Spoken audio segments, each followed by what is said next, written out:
Okay. Hey, Katie. Hi, Betsy. Welcome.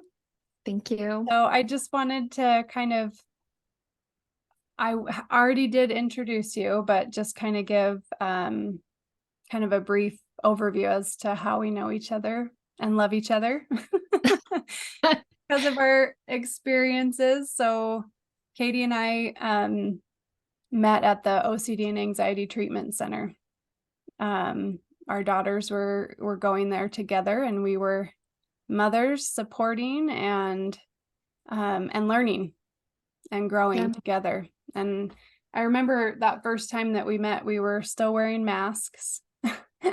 And I just remember, I think we both felt kind of linked to each other. I felt your passion for healing and your passion to be proactive. I know we all process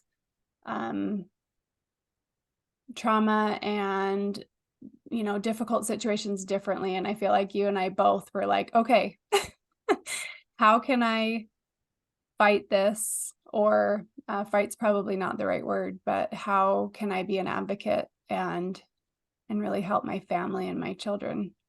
Yeah, absolutely. And if I can add too, I feel like something that really connected me to you was finding out that you had multiple family members Yeah. going through treatment too. And I don't in any way want to sound invalidating, because when you have one child struggling with an anxiety disorder, that is life-changing. That is so challenging.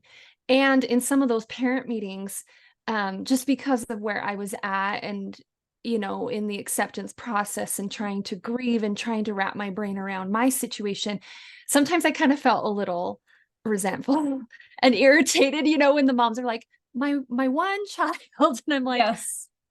my three I kids know. and my husband. Yes. I have one child who does not have an anxiety disorder. And I mean, I struggle probably with anxiety that's more Yes. situational than Yes. myself. Yep. But we've got three kids and my husband who all have at least one anxiety disorder each, plus, as we'll talk, other things. So hearing that you have so many family members, I was like, oh, there is somebody who gets that piece of my journey. Because again, I'll return, it's hard when you have one family member struggling. And I feel like it opens the door to some unique challenges when you have multiple, and especially that combo of you've got kids struggling and you don't have a partner spouse that you can lean on like you can when they have their mental health stable, Right. as you're trying to parent and support your kids at the same time too. So yes, everything you said, Yeah. plus that piece was like, oh my gosh, I have got to talk to her. I have got to stay connected with her, because she gets that in a way that the other parents, they couldn't. Yeah. It's not that maybe they didn't want to, Oh, yeah. it's just they weren't living it. Yeah. So my questions and challenges looked a little different. Yeah. Yeah, and isn't that true? I mean, and I kind of, it took me back to sitting in those parent meetings where we would hear experiences from other parents that were different from ours and on different levels, more intense, or whatever you have. But yeah, that's really true. I feel like our experience was and is is similar. I was, just going back and looking at the ages of your kids, and 16, 15, 13, and 9. And that's intense. That's as ages. Yeah. That's similar to mine, but mine are a little bit more spread out. Um, but yeah, just so many, yes, a lot of similarities, and then some wonderful pieces of uniqueness that we each have that we can share. And that is why I'm super excited to talk to you today, is those pieces that you have experienced, studied, taught, that are kind of out of my realm, but I'm so interested in, and have heard a lot about too. Okay. So will you share a little bit more about just you and your family, your personal journey, and like how it's led you to where you are today. Yeah, you bet. And if I get long-winded anywhere, please jump in and interrupt me Well, if I because it's do just jump in, so no, if I much. do jump in, it'll just be maybe because I want to go deeper with something. Okay, But yeah, no, you go ahead. perfect. Okay. So I feel like the place to start that would make the most sense is 12 years ago. I found out my husband was relapsing with compulsive sexual behaviors. And so as he sexually betrayed me, I began experiencing many of the symptoms of PTSD. And at that time, I didn't know that that's what was happening. At that time, I didn't understand how common that is. Um, Multiple researchers have now shown that on average, about 70% of partners and spouses who are sexually betrayed Mhm. develop those PTSD-like symptoms. And so we eventually found qualified help in a very specialized therapy program. And my husband, who was also named Mark, we have that Yes, I piece know. too, I know. Betsy. So my Mark Yes. and I went through years of private and group therapy. We also went through a number of 12-step programs, attended the meetings, worked the steps. A big part of my journey that at the time I had no clue how huge it would be for my future happened 11 years ago. And I started to hear about yoga from people that I trusted. And similarly to the awareness now that we have about betrayal trauma, about those PTSD-like symptoms in the aftermath of sexual betrayal, there wasn't as much information 11 years ago as there is now. Mhm. Now yoga has been so well researched, and specifically in that realm of trauma, it's a leading Yes. tool. But at the time, it was like, okay, I can kind of find some things that are intriguing me. I have a background in nursing. And so looking at it from that anatomy and physiology lens made Uh-huh. a lot of sense to me. And again, coming on good recommendation. So I got up my guts and ordered some DVDs off of Amazon and unrolled my yoga mat. And I was blown away. The difference from, the time that I'd go to unroll my mat to done with the session and roll it up. And it's like, I feel better. I can't, fully articulate and explain why. But then day after day, week after week, month after month, and then year after year, the cumulative effect as well. So I began a personal yoga practice and a meditation practice. And then fast forward 5 years ago, I went through my first yoga teacher training program. And then as I started to teach and continued to share the yoga practice and these tools with other people and hold space for other people, I feel like, the infinity loop, Yes. it's like the more I've held space for students, the more it's invited me to deepen my practice. And the more I've deepened my practice, the more I can show up for my students. And it just had me going deeper and deeper. And we were talking before we hit record. For those of us who go through trauma, trauma lives in the body. And trauma will rewire our brains. It weakens our nervous system. It changes the way that our body functions. Yoga does the opposite of all of those. It can rewire our brain in positive ways that can be supportive to the ways that trauma will aggravate the brain. Yoga strengthens the nervous system.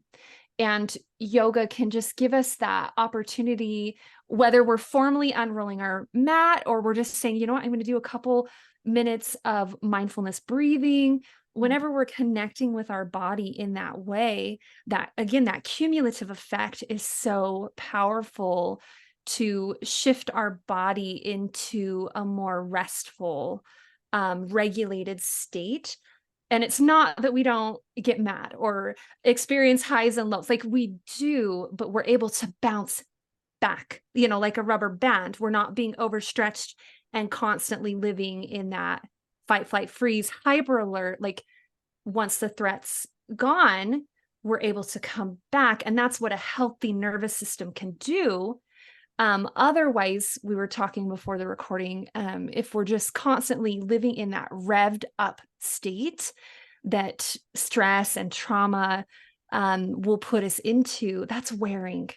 It's really wearing on our organs and our bodily systems. So with that personal practice and with beginning to share and all the invitations to deepen, I kind of thought my journey was over with the years of therapy that we did for the relapse and the betrayal trauma. But after a couple of years, began to realize that not all of the trauma I was experiencing originated with my husband's betrayal.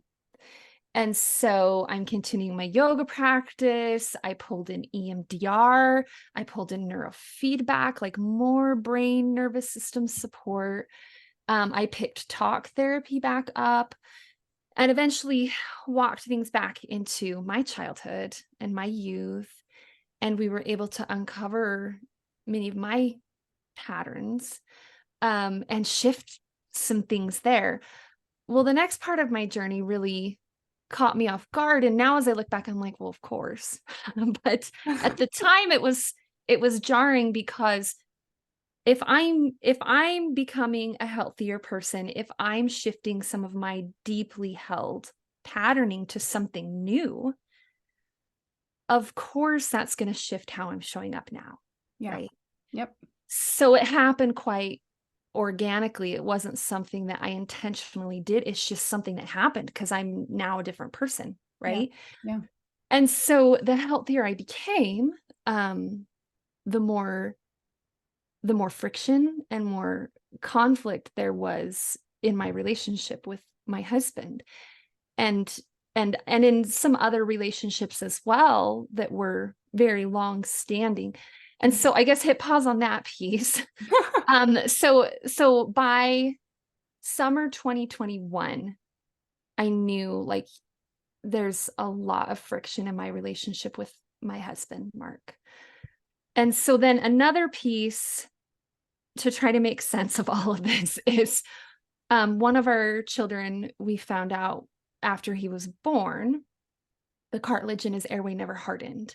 And so he's got a more floppy and loose airway, which makes his airway more narrow.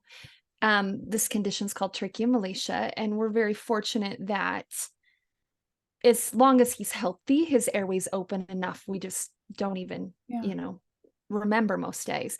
But when he gets sick, respiratory infections swell his airway closed. Oh.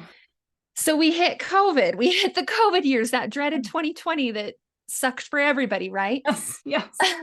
But for us, as we were working with our pediatrician, needing to take extra precautions, how that ended up looking was we had to be even more shut in than most people, because there were very few public spaces. And at that point, there weren't a lot of options that we could take for personal protection like there are now available. Mm-hmm. And so as we were at the mercy of other people and we're looking around and we're explaining our situation, but we had so few places we could go, we pulled back. So, that piece is important because that overlapped with this increased friction at home between mom and dad.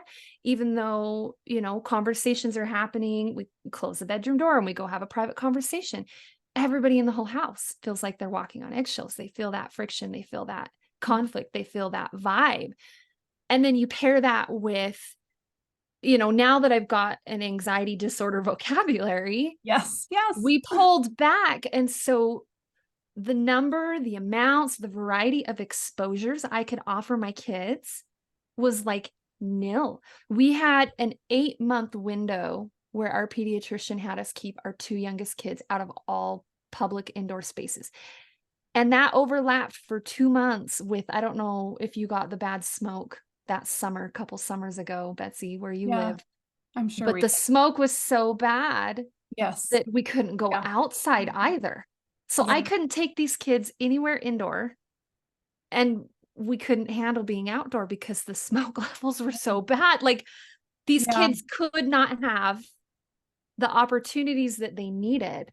So you mean And like by exposures, just to yeah, clarify, so really like what you just said, literal exposure to human people, places, social things. contacts. Yes, Exactly. anything, and a lot of like, yeah, we talk about exposure therapy. That's where we are facing the things that we potentially fear the most or that have some kind of threat Yeah, for us. exactly. And Okay. you know what I've taught my kids, and they've learned through treatment, is when you can't face that exposure, it's like it cements in that anxiety. Oh yeah. And Oh it grows bigger and bigger. And then it's like, it's almost like a wildfire with high winds.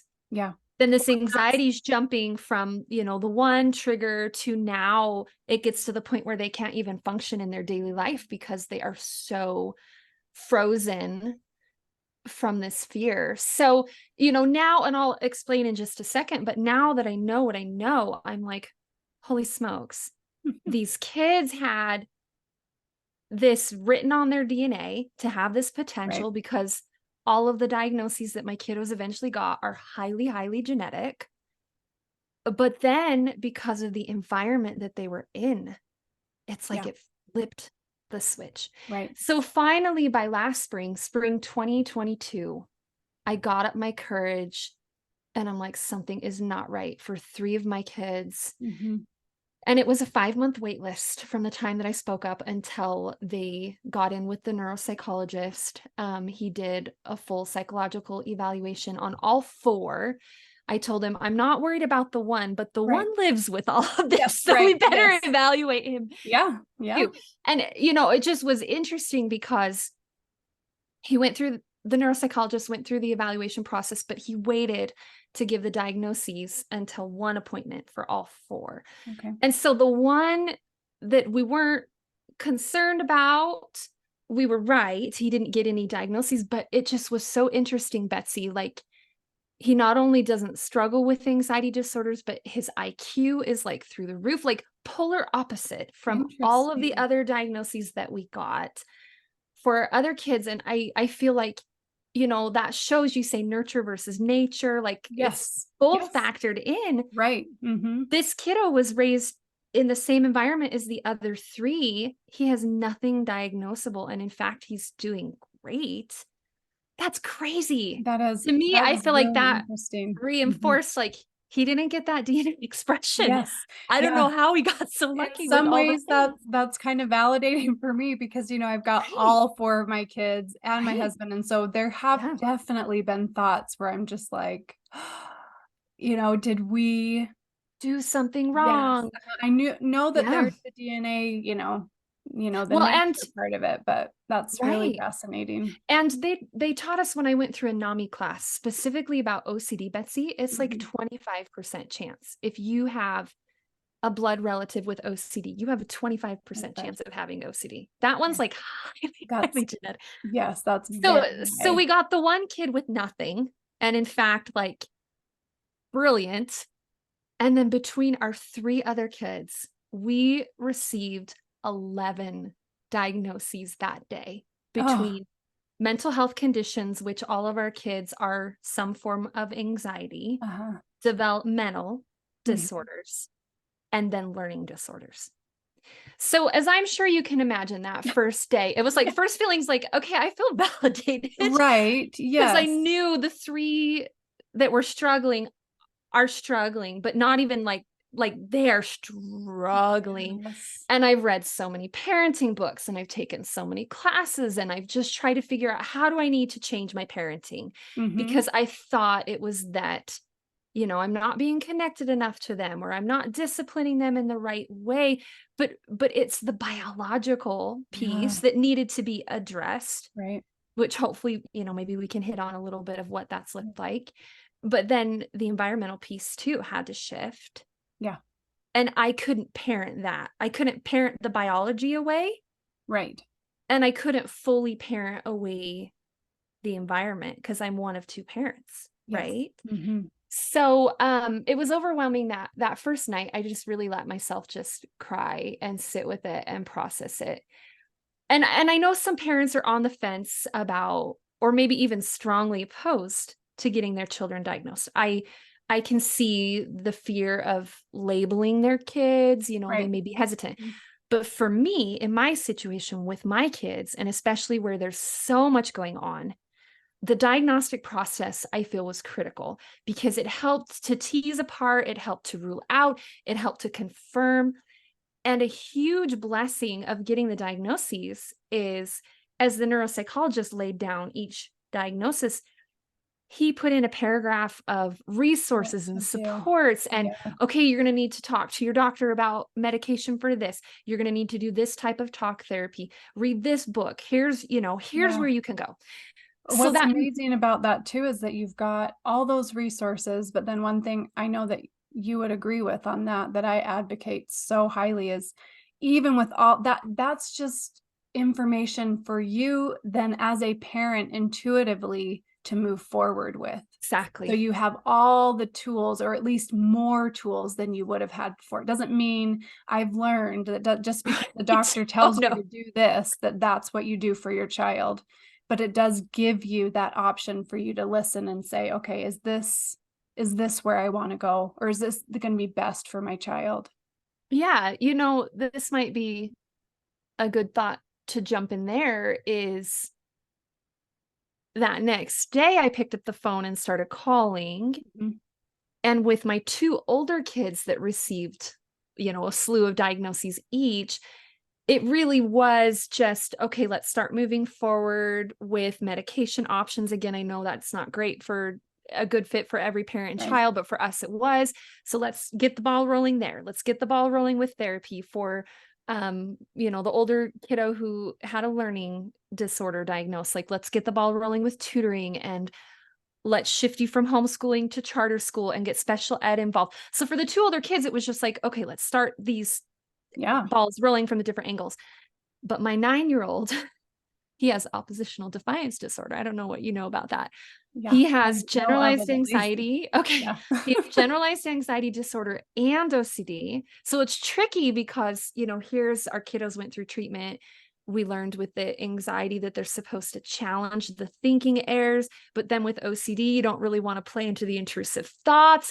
So, Yeah. I'm trying to help him challenge his thinking errors for the anxiety, but it kind of overlaps into the thinking errors with the OCD. And if we touch those just get big. And Yeah. so that's challenging. He has ADHD, he's got the oppositional defiance disorder. And so I tried to follow a similar path with him, that it's like, okay, we need to get you on the right medicine, we need to get you in the right therapy, we need to get the educational supports, and we'll be fine. But Yeah. with his combination of everything, like, Yeah. the ADHD piece, we're trying talk therapy, he can make it 15, maybe 20 minutes tops, and then he's done and he's Yeah. not with us anymore. We can't pull him back. With him being neurodivergent, textures bother him, sounds, people, he gets so overwhelmed. Like, the other day we were sitting in church, a kid clear on the other side of the chapel is having this, conversation that to me felt kind of quiet, Mhm. and I'm neurotypical, so I'm zoomed in on the speaker, but Yeah. he's like, "Mom, that kid's saying blah, blah, blah," like all the details. And he's like, "They're Yes. being too loud." But for my child, he's like overstimulated all the time. And then the freaking cherry on top is this oppositional defiance that, and it happens most often with adults. If he's approached in a way where normal kids, it's no big deal. Right. But if he feels like he's restricted and he doesn't have a choice, you're going to have to deal with the meltdown for an hour. Yeah. And so I've had to learn to approach him to say, "Hey, do you want to do your math now or in 3 minutes?" Like, to give him options that are, I'm fine with, but I know by giving him the feeling and the experience that he's got a choice, we're going to get the math done instead Yeah. of spending an hour fighting over going down a rabbit hole with him. So bringing that back, that's really long-winded, but in context with my 9-year-old, we had all of these resources lined up. We've got the diagnoses, we know the directions we Yeah. need to go. It wasn't working. And the turning point with him came April, maybe May of this year, 2023. I realized what was missing was me. Hmm. That I'm a professional. I'm a professional mom. Yes. Yes. I am the Shipton expert. Nobody knows my child better than I do. And so with him, I'd been standing back and being more hands off and letting the professionals take their piece like I had with my other kids. It wasn't working for him. So Betsy, we shifted and I started asking the professionals, teach me. I've Yes. actually started some professional training in the educational portion to help with his learning disorders, to help with his neurodivergence. And so if they can teach me as a parent, oh, that's the easy part. Yeah. You can tell me how to shift, things at home and shift things in his environment. You can teach me how to be a tutor for him. I'm not going to hire a tutor because she's going to aggravate. She's not going to know how to read this kid's cues. He's got so much going on. We need a foothold somewhere. I'm the foothold. So if you can teach me how to work with his learning disorder or how to do behavior modification, because we can't do therapy right now, you can teach me how to be like, the certified assistant, and I can design his exposures at home. We're going to get a foothold with this kid, Oh, I love because that. to me, the shifting part's easy. I know how to read my child. I know when we need to back off. I know when we need to take a little break. I know his cues when he's getting overwhelmed. I know how to approach him in a way that it's going to be no big deal to get the thing done. I just didn't know what the thing to be done was and how to do it. Yeah. So I love that you brought up that point that like we can get all of these options, all of these resources, but we still are going to have to use our mama gut. Yep. And for those of us who have multiple kids that we're supporting, it's going to look different with each kid. At Yes. least it has for me. Yep. Right. Me too. Yeah, And for there's been sure. some overlap, hallelujah, Yes. and, Yes. I'll throw out here too, Betsy, is, one advantage I feel like we have of having so many family members struggling with anxiety disorders and other things, we've been able to create like a family culture around this. Oh, yeah. So Yeah. it's been really sweet to watch. Sometimes the kids will do their exposures together. And I'm like, 2 for 1, I two know. for Yes. one. Like, we Oh, talk yeah. through and you're doing this and you're doing this, but you're both going to the store together. Yes. So Yes. it's been really amazing to have that advantage as well, to take advantage of the parts that overlap, Mhm. but then to realize there are parts that I'm just having to explore and tailor for each child Yeah, that don't transfer from child to child. absolutely. Oh my gosh, I love that.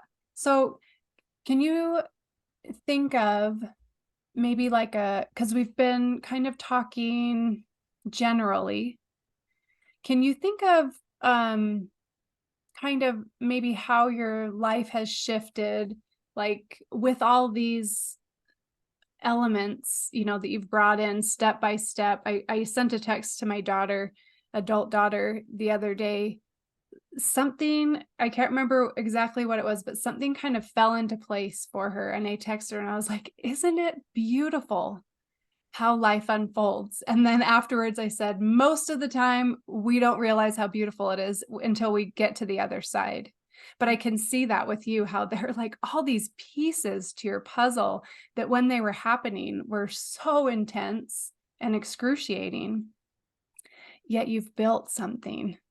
Mm. And so, like, do you have any kind of more specific stories? Like, maybe not necessarily, I was going to say like success story, but that's not really what I'm going for. How have you seen um, your family, yourself, kind of in a practical way, kind of evolve?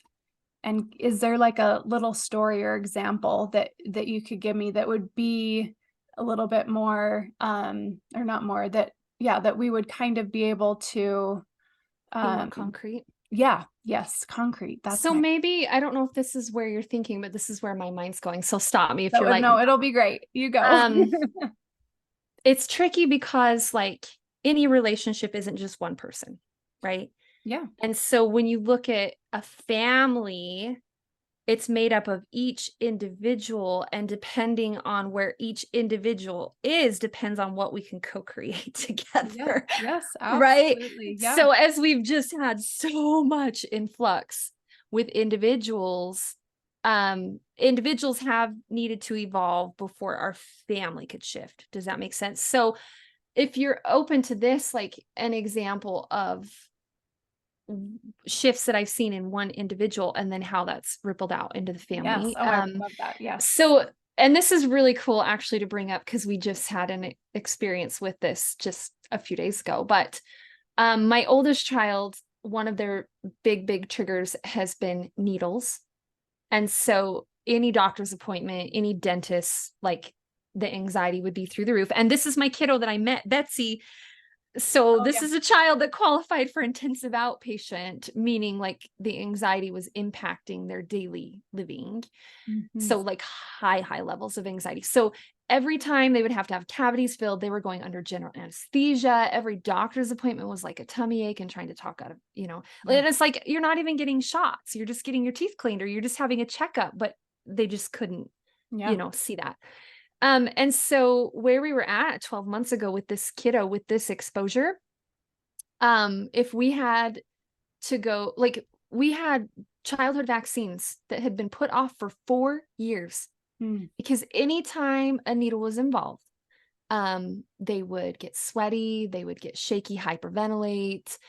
It got to the point as it escalates, as we were talking about, the anxiety just grows bigger and bigger when you can't face it. They were kicking, biting as a 15-year-old, Wow. biting us when we're like, we need to go get this shot. And then Mhm. they wouldn't remember what happened. So it's just like scary level Yeah. of like, we can't even take you to the doctor without this level of meltdown. So as this child got on the right medication at the right dose, went through exposure and response prevention treatment in the intensive outpatient program at the OCD and Anxiety Treatment Center, one of their exposures started with just looking at pictures of needles. Then they'd watch movies of people getting shots. Then the staff gave them a needle that was capped and had the safety lock on, but they would hold that needle and just practice a little bit at a time. And they graduated from IOP right before the holidays, the end of 2022. And they in January, we scheduled to go get, oh, sorry, I've got a text coming in. They scheduled to go get their flu shot. And, we took some mild, the vocabulary word we would use, middle paths. So like Yeah. finding a way for them to take a step towards the anxiety. Yep. So we took some mild middle paths to enable and make this possible Yeah. to reach this goal. And so that looked like we chose the pediatrician's office because that's a super positive, safe space for my child rather than getting it at a pharmacy or somewhere Yeah. that didn't have that association. Our pediatrician recommended the best nurse out of the whole staff to give it. Yes. And then they offered the numb cream that they Oh, use to circumcise babies. And we're like, yes, we will yes. take that. Yes. And so they got this flu shot. And Betsy, as you've been through this process with your kids too, I'm sure you can relate. I hope I never forget that moment. My child was just like so relieved and so triumphant and laughing and crying and just kept saying, I'm finally free, Yes. because they had stayed, relatively calm. They had said yes, they had consented. They used all their tools that they learned in treatment. Well, then the cool thing is, then they're like, I can get those shots I've been putting off for 4 years. So they did that. And then a month later, they went to the dentist for cleaning, 7 cavities. Oh. And we're like, Like, hey, can you really? do it without general anesthesia? And they were like, I think I can. So we spread it out over 3 different appointments and they got the numbing shots and everything. And so Okay. then it was like the opposite, that when a child has anxiety that's starting to set in and they can't face it, it Mm. gets bigger and bigger and harder and harder. And so now that my child has faced this huge trigger for them, it's getting easier and easier. Well, the other day, guess what happened? I have been calling the pharmacy every day. We need the COVID booster. Our Right. pediatrician wants us to get it as fast as we can for our high risk kiddo and our situation. I called the pharmacy. They're like, we got a shipment today. It's finally here. We've been waiting a week. It's way fewer than what we expected. So if you want it, come as fast as you can, because Mhm. other people are calling. So I'm like, oh my gosh. I go to this kiddo and I'm like, here's the situation. Can you do it? And they Yeah. looked at me and said, Can you put some of the numbing cream on my arm? I'm going to get an ice pack in my shoes, and then I'm ready to go. And they went and got this booster Yay. with that short of Oh. notice. So calm. Yeah. And then as we were walking out to the car, it just was interesting where they have generalized anxiety disorder, and there's the thinking errors that really overinflate things that are hard or challenging, or maybe, a little unnerving. The anxiety elevates it to be like, this is full blown, you're being chased by a tiger level. Right. So as we were walking out to the car, they were like, it's so interesting that my mind does that. My brain does that. And then whenever I go through an exposure, it's like, oh yeah, I can do this. I'm okay. And so, we were able to talk through like, yeah. And so the more experiences you have, look at how much easier it is to challenge when that Yeah. anxiety is popping up, to say, well, no, I've had experiences where I can say that's not true. So anyway, so times this out, Betsy, by this is one of 4 of our family members doing Mhm. things like this and Yes. making night and day shifts. So as I'm sure you can imagine, the way that we are spending our time, the way that we are interacting with the world, the culture that we're building as a family, as each individual is shifting and becoming empowered and becoming unburdened from Yes. the ways that OCD and anxiety has been driving their lives. It's just been like night and day difference in almost 12 months. These aren't the same kids. This isn't the same home. Yeah. Things look totally, totally different. But I couldn't have done it without, for my kids, the Yeah. right medications at the right dose to widen their capacity, the right types of therapy to not only teach them the tools, but like we talked about the body, trauma can be an Yeah. anxiety disorder. There's overlap there. You can't talk your way through that. They needed the exposure. They needed the practice Yeah. of having their distress level be high enough that it would spike that anxiety, but not so high that they couldn't practice. So to find that sweet spot and to do that over and over and over at the treatment center or with my 2 kids who were in outpatient, and then tons every day at home.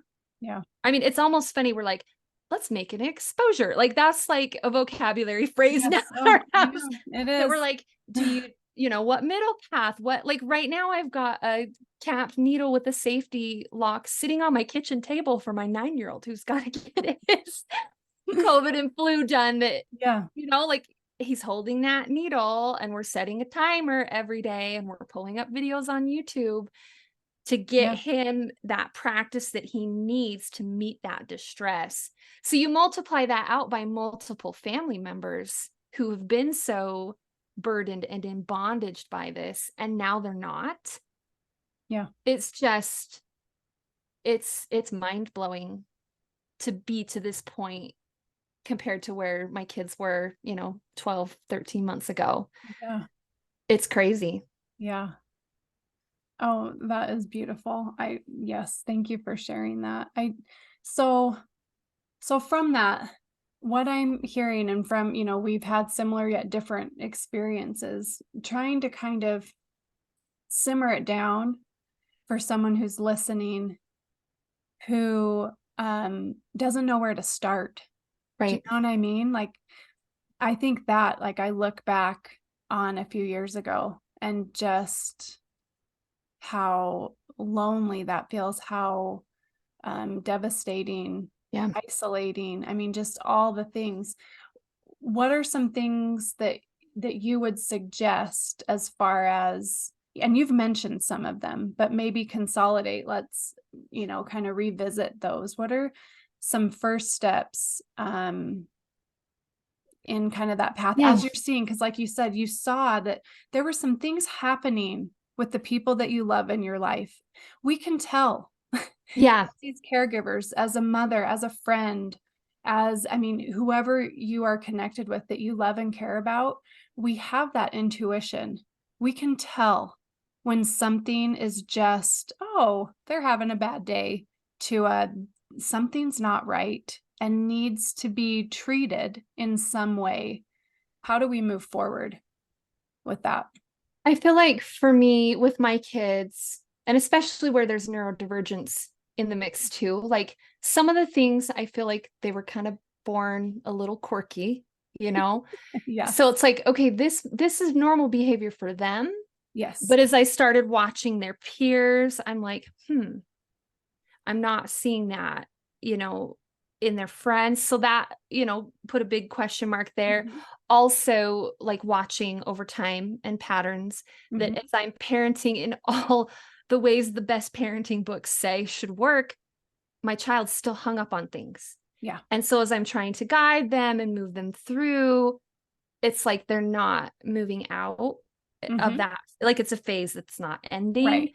And then I feel like too, as I shared that combination of friction between mom and dad being super shut in through COVID, then the things that I was seeing definitely escalated with my Yeah. kids. So behaviors that before were like popping up a little bit were like, now this is where so much of my time and energy is going. So I feel like those were kind of the things that flagged. I think sometimes it can be really hard to speak up.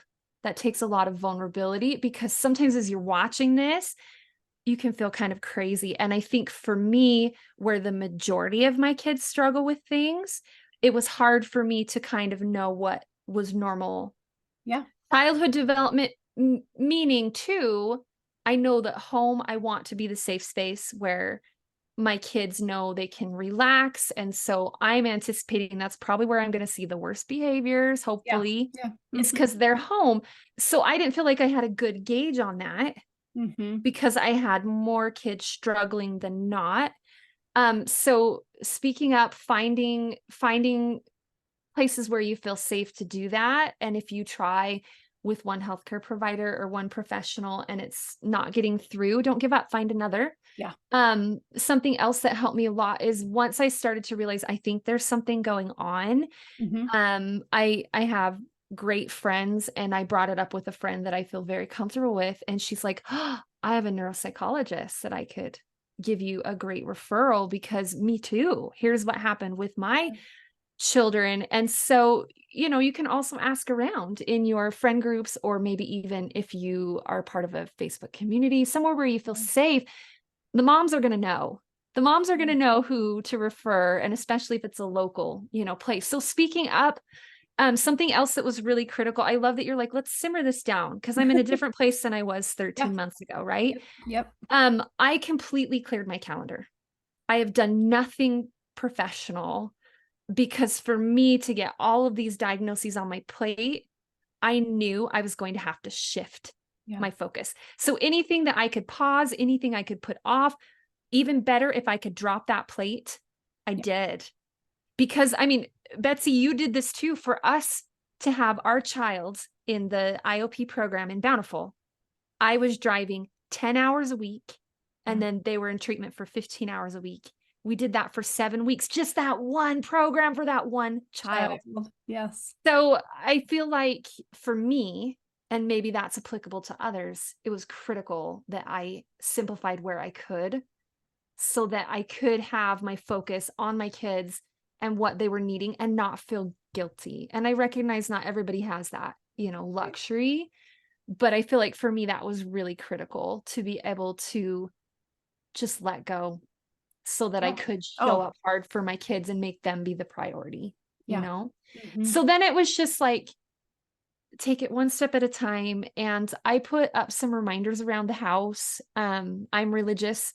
I ordered stuff and put up a Christmas tree, either the end of October or the beginning of November. I put it right in front of my calendar so Mm. that every time I had to go to put one more dang appointment on that Yeah. calendar, I had to go around this Christmas tree, and I purposely bought ornaments that were very meaningful and supportive, Mm. you know, to me. I could not get to my calendar without going around that Christmas tree to get to it. And so for me, strategically placing some reminders like that throughout the house was really supportive because you're right, it has been so lonely. Yeah. And my situation has been so extreme and severe with the combination of all of these kids and my husband, and people, you know, don't know what to ask. They don't know how to support me. I don't know what to tell them that I need. Yep. And so to find ways to support myself was huge. I also mentioned I've got good friends. And so I've got one friend, the one that I said, hold on, I've got a text. We have a standing meetup every week. We meet up for some herbal tea, and we usually spend 1 to 2 hours and we just chat and we just, get caught up. I've got one friend that I Marco Polo with regularly, and we just keep in touch. So having a few core people who even they may not be able to take the full, load of everything that I'm dealing with, but even a few people who can take most, or, I know this friend can handle this part, so I can stay in contact. And I've developed that relationship with them to where they're a safe space. They can ask me questions. They can keep tabs on me, Yeah. ask me questions that get me thinking, and ask me questions or challenge things that can keep me moving forward in a solution mindset. So I feel like that, was so critical. Also self-care. So critical to have a routine for myself, which includes things that I do every day, like journaling and some personal spiritual practices, yoga, meditation. I would also say self-care is ongoing therapy, coaching, group private support Yeah. that way. Other Just things that I can put in, enrichment. and then popping things throughout the day. Like I'll go sit down at the piano and play for 5 minutes, Yeah. or I'll open a good book, or I'll go sit on the hammock on the porch. And it doesn't have to be elaborate. It doesn't have to be $100 massage. It can be leave 5 minutes early to the carpool and, have some mindfulness breathing Yeah. for that 5 minutes. And so popping in those extra boosts of things that are really nourishing has helped a lot, because as the caregiver, I can't put my kids down. Like Right. I'm the caregiver. I can't not show up. So how can I widen my capacity over time and be mindful each day when, if there's more going on, there's more stress, there's a new part to the journey, I've got to up my self-care to match that. And it's not selfish. That is so wise, and it's necessary, because this is a marathon. It's not a sprint. Yeah. And so I need to be mindful of myself and And this I ongoing journey to be strong, to take care of them and show up for them, and I found that self-care part is really tricky, but the only way to figure it out is to try. And that's with Oh, I love everything that. you've talked about too, is we have to take that first step forward. Same Yeah. with what am I going to do for treatment, or find a diagnosis, or what's the next step? We Yeah. just have to start walking and trial and error, because I've tried different meditation or self-care and things like that, and I think, nope, that's not Yeah. me. I love that And you say then that, yeah, because when you know what your go-tos are, yeah, then that's super nourishing. but you have to But you have to investigate. figure it out to Yeah. know what works for Mhm. your body, what works for your mind. And same with your Totally. kids too. That's Mm, that whole part. Yeah. I think I've been stewing a lot about intuition lately, and I do think that's a really, really big piece. But the only way to really dive deep into learning how to listen to our intuition is practice. yeah, totally. Trial I and love that, Betsy. error. Oh, okay. No, I think that all of those tips were amazing, and I second all of them. I think that's just really wonderful, and a good kind of breakdown for whoever's listening. Anything else, kind of as we kind of come Mm. to a close, anything else that you would like to add that we haven't discussed, or you want to circle back to to Um, share? I would just say something that was really validating and then really important for me to to discover is the generational piece. And let's see if I can put it into words. For those of us who also have addiction in the mix, um, and specifically with the sexual addiction. So research has shown about 2/3 of people with compulsive sexual behavior have a psychiatric disorder. Check. My husband's got Mhm. OCD. And then 44% meet the criteria for at least one personality disorder. And so I would just say, if you've got more than anxiety in the mix, or, if you're starting the other end, like us, addiction first, Uh-huh. you want to check with that genetic component to say, okay, if my partner or spouse is struggling with these things, there's a good chance I'm going to have one or more kids struggling. But then you stretch back and you look even further, and it's like when we were having that appointment with all the diagnoses, the neuropsychologist is like, who in your family has this? Who in your family has this? Who has this? Who has this? It's not being talked about Yeah. in the extended family, but it's there. And so then after they got all the diagnoses, I found, as I'm deep diving and trying to support kids, every single thing that my kids have been diagnosed with is associated with a higher chance of addiction. And that is when it hit me that I'm like, this is cyclic. Like, it's going to cycle through. And if I don't invest time and energy into this, it makes a lot of sense that my kids are going to come up with ways to cope that Yes. aren't going to be so healthy and great for them. And then it's just repeating itself, the next generation, the next generation, the next generation. So, that was a big realization. It wasn't one that I could hold at first, but it was critical for me to let go of that mom guilt, to have that validation there that, like, this is bigger than I messed up in my parenting. Yes.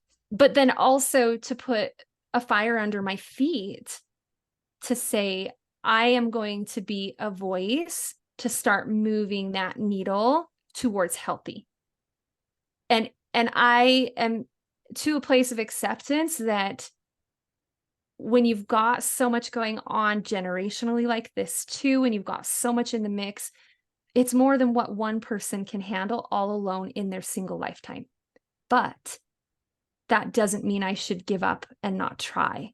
So as I move towards healthier, I'm picturing that gives my kids an opportunity to pick up where I leave off, to stand on my shoulders and have a choice for something different, rather than their kids being born into the same patterns and my grandkids born into the same patterns.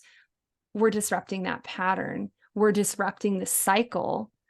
And I'm really curious to see what happens with my posterity and in the future. But that's my intent. That's my goal, is to move towards healthy in all of these generational things. That was beautiful, Katy. I love that. That is so profound and so important. And I love that you said all it is our opportunity to do what we can. Right.